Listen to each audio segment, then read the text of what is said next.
बिस्मिल्लाहिर्रहमानिर्रहीम। अस्सलामुअलैकुम स्टूडेंट्स, कैसे हैं आप? उम्मीद है खैरियत से होंगे। आज हम एक्सरसाइज 3.2 का क्वेश्चन नंबर 14 दोबारा करेंगे।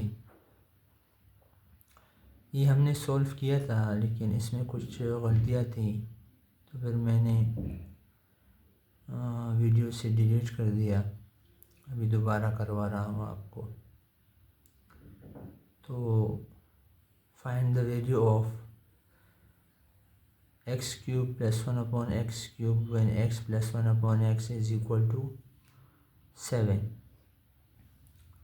ठीक है स्टूडेंट्स, तो इसको देखें कैसे करेंगे। By using the formula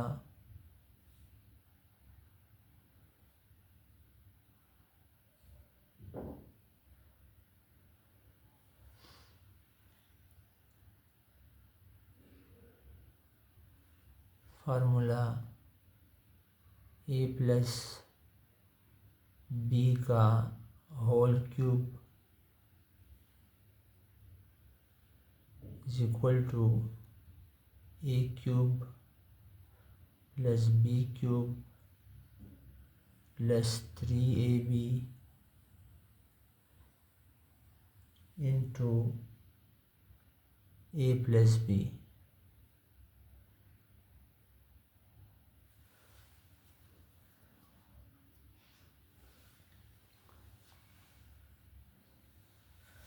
given क्या है?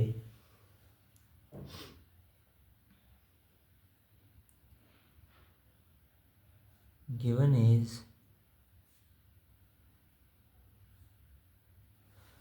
गिवन है x plus 1/x is equal to 7 जो है ये गिवन है। तो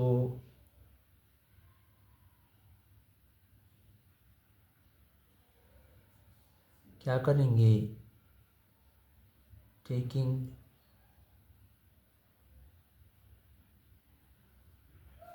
cube on both sides, taking cube on both sides, x plus 1/x का whole cube is equal to 7 का क्यूब। और हियर यहाँ पर a जो है वो x की इक्वल है, a जो है वो x की इक्वल है, और b जो है वो 1/x है। ये आपको याद होना चाहिए। ठीक है स्टूडेंट्स, तो अब हम क्या करेंगे? फार्मूले को एक्सपेंड करते हैं। इस फार्मूले के तहत इस x प्लस 1/x क्यूब को लिखते हैं। यहाँ पर a भी है, यहाँ पर x और 1/x है। तो देखिए ये हो जाएगा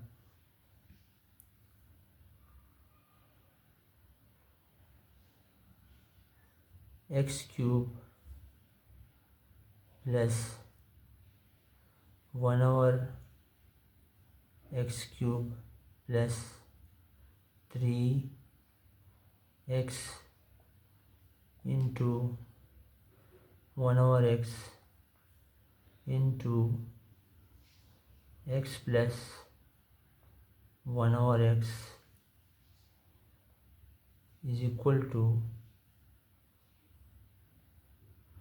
7 क्यूब।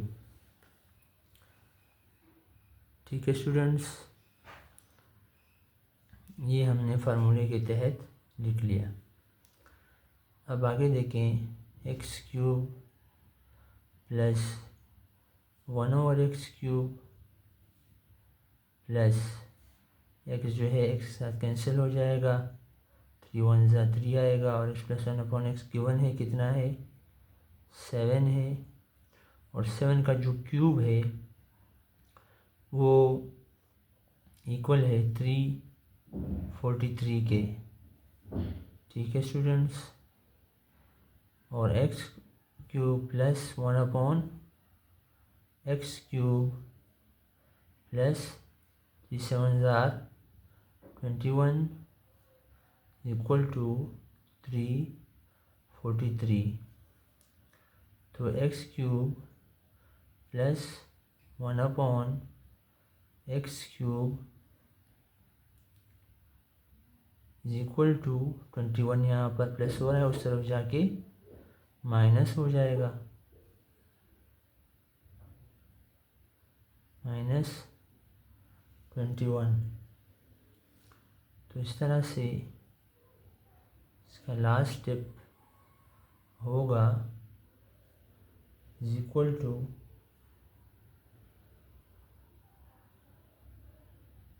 कितना आएगा, 322, और ये हमारा फाइनल आंसर है। तो ये मैंने दोबारा करवा दिया, पहले भी करवाया था लेकिन यूट्यूब में थोड़ा मसला आ रहा था, इस वजह से मैंने चाहा कि इसको डिलीट कर दो, दोबारा करवा दो। तो ये है इसका लास्ट आंसर।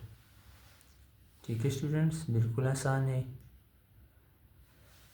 अब हम इसके साथ 3.2 कंप्लीट हुआ। अब हम आगे चलते हैं, और एक टॉपिक है इसके बाद बुक में गिवन है सर्ड। सर्ड क्या है, सर्ड को हम किस तरह से देखेंगे। A surd is an expression that involves a root like a square root or cube root, etc. of a rational number that cannot be simplified to a whole number or a rational fraction. All surds are rational numbers, for example square root 2, square root 3, square root 5. Simple सी बात ये है कि ऐसे तमाम number जिसका हम radical ले लें, रूट ले लें, और वो परफेक्ट स्क्वायर ना हो तो वो सर्ड कहलाता है। इस डिफिनीशन को भी मैं डिफिनीशन जो है इसको भी समझाता हूँ कि सर्ड एक ऐसा इजहार है, एक जुमला है या एक टर्म है कि जिसमें रूट इन्वॉल्व होता है, और वो रूट स्क्वायर रूट भी हो सकता है, क्यूब रूट भी हो सकता है, कोई भी 5th root, 4th root, 7th root, 6th root भी हो सकता है, और रूट के अंदर जो वैल्यू है वो रेशनल नंबर होता है, और उसको फिर आप होल नंबर या रेशनल फ्रैक्शन में नहीं लिख सकते हैं, सॉल्व नहीं होगा। और तमाम के तमाम सर्ड जो है वो इरेशनल नंबर्स हैं। रेशनल फ्रैक्शन का मतलब ये है कि डेसिमल में टर्मिनेटिंग हो। टर्मिनेटिंग का मतलब ये है कि पॉइंट के बाद जो वैल्यूज़ हो डेसिमल में वो एक हद तक हो, ख़त्म हो रहे हो। लेकिन इरेशनल नंबर में मैंने पहले ही बताया था, ये फर्स्ट चैप्टर में ये पहला ये टॉपिक है कि इरेशनल नंबर में आगे नंबर चलते जाते हैं और ख़त्म ही नहीं होते। तो ये इस तरह से सर्ड को हम देखते हैं, डिफ़ाइन करते हैं। सर्ड जो है वो एक नंबर होता है जिसमें एक रेडिकल इन्वॉल्व होता है, रूट इन्वॉल्व होता है, और ये सारे इरेशनल नंबर होते हैं जिसको हम होल नंबर या रेशनल फ्रैक्शन में नहीं लिख सकते। होल नंबर मतलब एक इंटीजर, एक पूरा नंबर, जैसे 1 2 3 4 जो फ्रैक्शन में ना हो, नहीं ले सकते। 8 सर्ड्स आर रेशनल नंबर, और तमाम के तमाम जितने भी इर्रेशनल वो हैं सड़ हैं, वो इर्रेशनल नंबर्स होते हैं। ठीक है स्टूडेंट्स, उम्मीद है समझ में आया होगा। जैसे फॉर एग्ज़ाम्पल 2 है तो 2 तो परफेक्ट स्क्वायर हो ही नहीं सकता, तो इसका अगर रूट लेंगे, स्क्वायर रूट लेंगे तो इसका आंसर भी इर्रेशनल नंबर आएगा। स्क्वायर रूट जो है वो 3 है तो 3 का भी इर्रेशनल नंबर आएगा। ये क्यूब रूट है और 5 है तो इसका भी आंसर इर्रेशनल नंबर आएगा। तो तमाम के तमाम जितने भी सर्ड्स हैं वो इर्रेशनल नंबर ही होते हैं। ठीक है, उसको आप सिम्प्लीफाइड फॉर्म में, होल नंबर में या ओरिजिनल फ्रैक्शन में नहीं लिख सकते हैं। ठीक है स्टूडेंट्स, और भी बहुत सी काफ़ी एग्जांपल हो सकती हैं। ठीक है, ये 3.3 से पहले ये टॉपिक गिवन है बुक में गिवन है, आप देख सकते हैं पेज नंबर 72 पर। ख़ुद भी बुक देखा करें, स्टडी किया करें। ठीक है, इसके बाद जो टॉपिक है वो है order of a surd. The order of a surd is a number denoting the root being taken general form is n index है और ए उसमें कोई भी रेशनल, एन इंडेक्स है, रूट है और ए कोई भी रेशनल नंबर है। यानी ऑर्डर ऑफ असर्ट का मतलब ये है कि वो जो नंबर हमने रेडिकल में लिखा है उसका रूट कौन सा है। तो जो रूट होगा, जो हमने लिया होगा जो रूट, वही उसका ऑर्डर भी होगा। जैसे स्क्वायर रूट 2 है और इसका जो इंडेक्स है वो 5 है तो ये 5th ऑर्डर का सर्ड है। ये क्यूब है तो क्यूब ऑर्डर का सर्ड है। सही, इसका ऑर्डर है थर्ड ऑर्डर है, सेकंड ऑर्डर है, थर्ड ऑर्डर है। सही, ये 5th ऑर्डर है। सॉरी, यहाँ पर मैंने कुछ और बोला। तो 5th order, third order, fourth order, second order. सही, तो इस तरह से लिखा जाए। अब यहाँ पर कुछ भी नहीं है, स्क्वायर रूट 7 है तो इसका मतलब है कि ये 2 है। यहाँ पे 2 हम नहीं लिखते हैं, लेकिन अगर मैं लिख लूँ आपको समझने के लिए तो यहाँ पर ये सेकेंड ऑर्डर है। ठीक है, जो भी रेडिकल में हम नंबर लें और जो उसका रूट हो वो रूट उसका ऑर्डर कहलाता है। 5th order, third order, fourth order, second order. ठीक है, ये है order of assert. Order of assert का ये कॉन्सेप्ट है। यहाँ पर ये जनरल फॉर्म है, nth ऑर्डर का सर्ड है ये। इसके अलावा a surd with only one term is called monomial surd। a surd ऐसा सर्ड जिसमें सिर्फ एक ही टर्म है, जैसे ये सारे मोनोमियल सर्ड है। ठीक है, और अगर ऐसा surd F2 terms are called binomial surd, और अगर 2 टर्म्स है तो फिर उसको बाइनोमियल सर्ड कहते हैं। बाइनोमियल सर्ड कहते हैं। जैसे स्क्वायर रूट 17 प्लस square root 11 square root 2 minus 13, तो इसको बाइनोमियल सर्ड कहते हैं।